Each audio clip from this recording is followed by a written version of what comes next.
L'industrie pharmaceutique, l'industrie militaire, et derrière, c'est l'industrie agroalimentaire, 9 000 milliards de dollars chaque année. Coordination rurale, FNSEA, qui dit vrai, qui dit faux, est-ce qu'il y a une récupération du mouvement? Le Mercosur est sur le point de passer.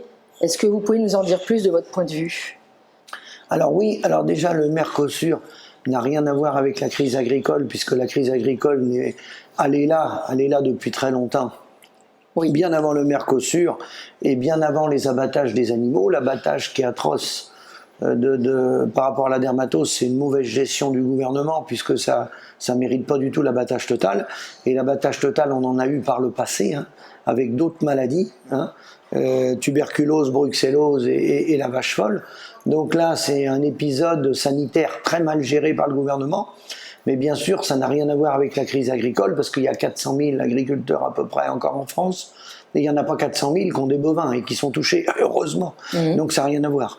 Donc après, sur le Mercosur, on nous joue une pièce de théâtre chaque année. Les concitoyens, ils ne comprennent pas, c'est pour ça qu'ils nous appellent, et ils se demandent ce qui se passe. Ils voient les paysans manifester avec des tracteurs, et tous les ans, c'est la même rengaine, on va trouver le président de la République ou le député en lui demandant au secours, au secours. Alors qu'il y a deux choses qu'il faut séparer. Il y a tout ce qui est produit en France, transformé en France et mangé en France. C'est environ 80% de notre alimentation. Sur cette partie-là, on ne gagne pas d'argent. On n'a pas de marge. Et on n'a pas de marge. Pourquoi?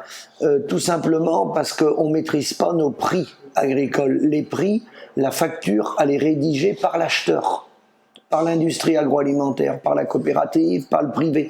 Alors c'est le groupe LDC en volaille, ces deux acheteurs de veaux qui ont le monopole, qui sont en position d'oligopole au niveau de toute l'Europe, le groupe Vendry et Denkavit, c'est Lactalis, c'est Sodial, c'est Bigard pour les abattoirs bovins et porcs. Voilà.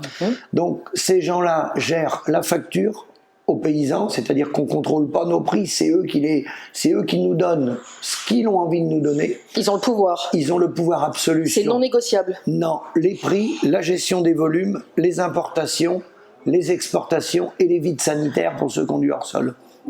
Donc en fait, on est simplement des prestataires de services.